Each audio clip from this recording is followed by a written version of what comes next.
BFM Business. Objectif Croissance, Vincent Tourelle. Les infographies scientifiques pour représenter simplement, visuellement des informations parfois complexes. Cet aspect bien spécifique de ce qu'on appelle la communication visuelle, c'est la spécialité de notre invitée, Gabriela Montorsi. Bonjour. Bonjour Vincent. Vous êtes présidente fondatrice de Scientific Infographics. Merci d'être avec nous dans Objectif Croissance. Alors, qui est Scientific Infographics? Parlez-nous un petit peu de votre concept. Scientific Infographics, c'est une entreprise individuelle que j'ai créée dans le but de joindre mes deux expertises fondamentales, celle de la scientifique que je suis depuis plus de 25 ans et celle de l'infographiste que je suis depuis 10 ans. Oui. C'est une entreprise dans laquelle je peux proposer mes services, notamment traduire des concepts complexes, souvent abstraits, en une représentation visuelle qui permettra de rendre ces informations attractives et facilement compréhensibles au public qu'on cherche à atteindre. D'un rapport de plusieurs dizaines de pages? Oui, ça peut être des rapports de plusieurs pages, ça peut être des notes diverses que je vais essayer d'aborder. Vous faites ça depuis la Suisse, puisque votre siège est à Genève. À qui s'adressent vos infographies scientifiques? Alors, je travaille depuis la Suisse, mais je travaille avec des clients dans le monde entier. D'accord.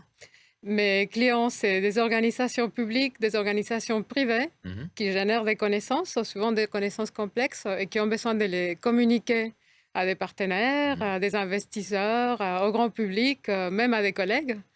Donc, je prends ces informations et je les transforme en ce qu'on appelle une infographie scientifique. C'est une représentation visuelle unique qui permet de rendre ces informations plus intuitives et accessibles aux personnes auxquelles on veut communiquer spécifiquement. Comment procédez-vous pour créer vos infographies? Dans un premier temps, je prends les informations que le client me donne. Comme on a dit, ça peut être un très long document en PDF, ça peut être des vidéos, des diapos, même des notes. Je les analyse avec mon regard scientifique pour identifier les messages clés, pour les regrouper de manière cohérente et ensuite les traduire en un langage visuel en utilisant des couleurs, des formes, en utilisant l'espace pour produire un document d'information visuelle. C'est cette infographie qui souvent tient dans une page. D'accord. En quoi vos créations se démarquent-elles de ce que pourrait faire un simple graphiste qui n'est pas scientifique?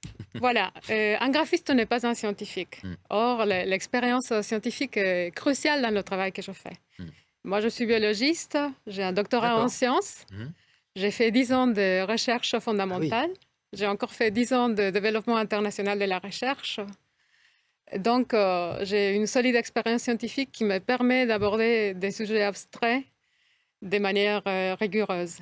Et d'ailleurs, en reconnaissance de mon expertise, j'ai eu le plaisir cette année, pour la 2e année consécutive, de recevoir la distinction internationale des meilleures entreprises de communication visuelle des sciences. Félicitations. Alors, on parle beaucoup d'intelligence artificielle. Question directe, pour vous, c'est une opportunité ou un risque?